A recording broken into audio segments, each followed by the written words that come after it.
say that the spins want to align, and they have a preferred axis, the z-axis. They only interact between nearest neighbors. If this was all there was to life, it would be very simple. Spins would always pick the z-axis.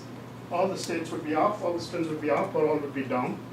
That would be the ground state, the lowest energy state of the system. But to make life interesting, we'll add a term which is a magnetic field. A transverse field, transverse because this is x, and magnetic field because it involves only a single spin operator. Okay, these are pairs of spin operators that are coupled. This is an interaction, this is simply a magnetic field being applied. Okay, and there'll be a competition. This term wants the spins to polarize along x. This term wants the spins to be parallel and along z. So there's some life in this model. There's quantum mechanics happening in this model. There's non-commutation of operators. And this is going to give us a very interesting phase diagram. And we'll try to understand it in many different ways. And we'll also talk about an experiment where all of this has been measured. And that will give us some connection to reality. You'll see that there are additional ingredients when you talk about real systems, which operators are local. Locality is going to be very important. And that's manifest in these experiments. Okay, so if you just look at it from a formal point of view, a lot of distinctions are lost because you don't really keep track of locality. That's something we emphasize, and that's automatically done in experiments. Anyway, so that's the plan, and I'll just to cut down on doing algebra in the class, I'll try to send you notes for the next class on the course website. So those of you who are not registered but would like to receive that, send me an email. I'll find some way to get them to you as well. Okay, so I think I have another. I'm confused about this time. I have another 15 minutes. Right here. Actually, yeah. So if I have another 15 minutes, maybe I can start talking about this. This model, just to make sure we're all on the same page.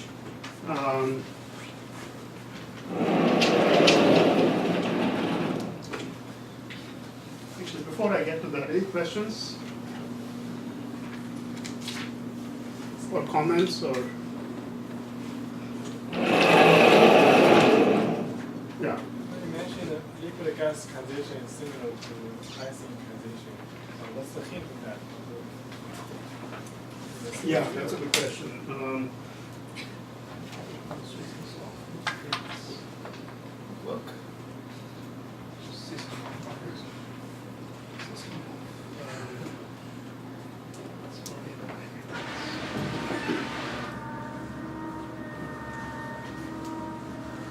Okay, so we said that there are two ways of thinking about the states of this system. One is just as spins. Okay, so if you have a magnet,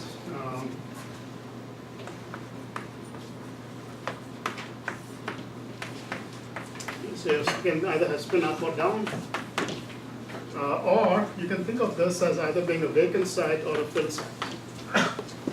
Okay, so for example, the ferromagnet, what you call a ferromagnet, all the spins being up or all down, it is an Ising ferromagnet. In this language, is all empty sites or all filled sites.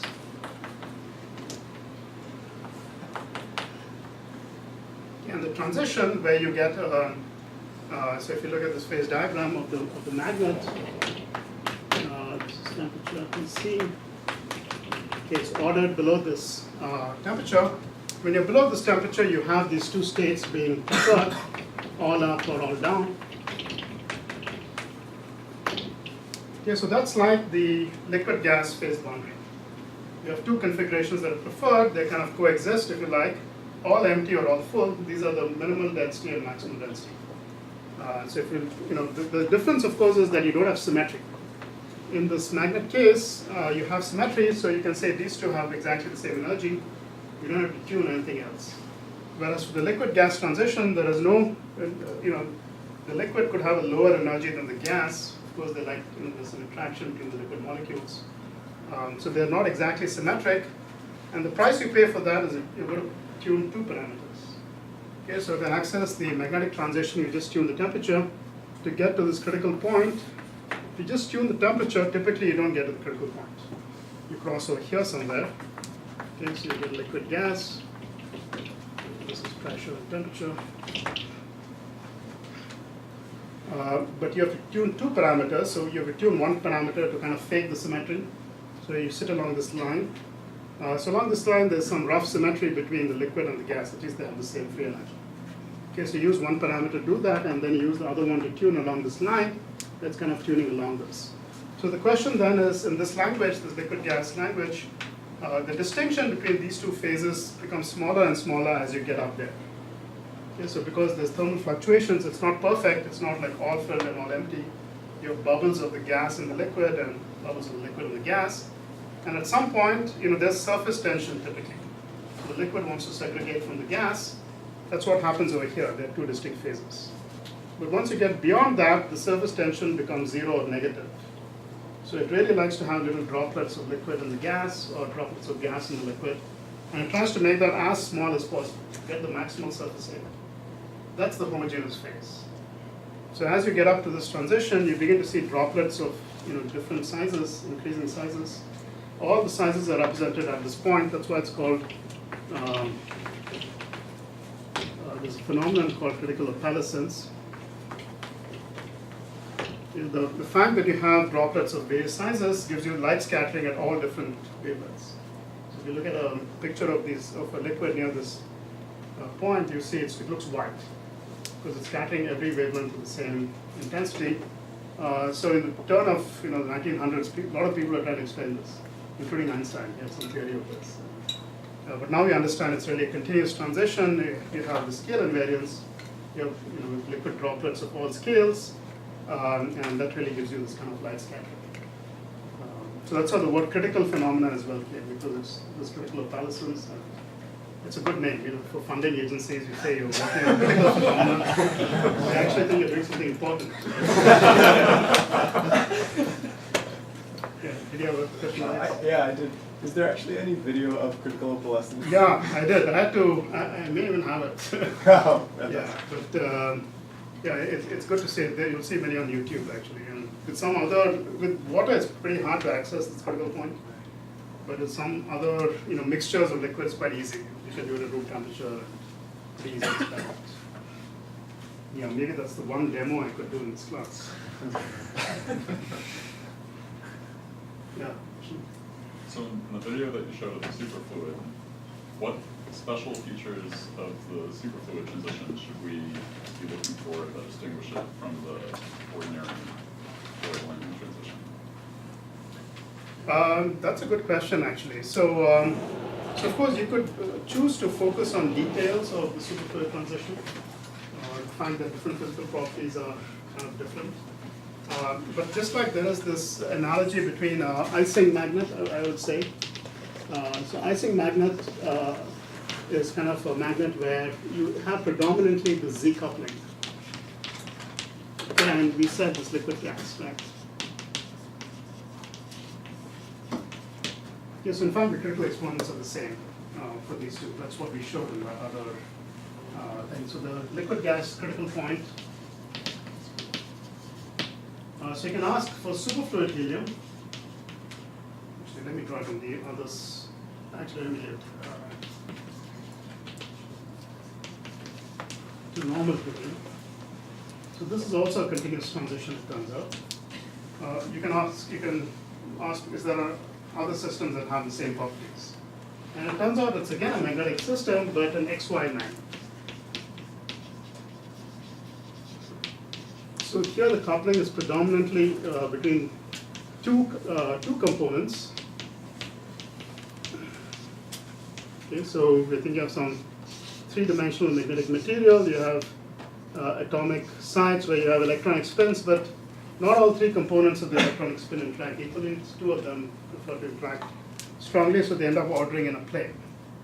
Okay, so this magnet, if you raise the temperature and go through this transition, is like this transition over here, the superfluid to normal transition, at least in terms of critical exponents.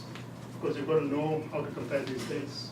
Specific heat, for example, is some simple thing to compare. So if you look at the specific heat as a function of temperature, there's some curve that looks like this. It looks like the specific heat diverges. So it looks like kind of like the letter lambda. So people call this the lambda transition. The specific heat has this particular shape.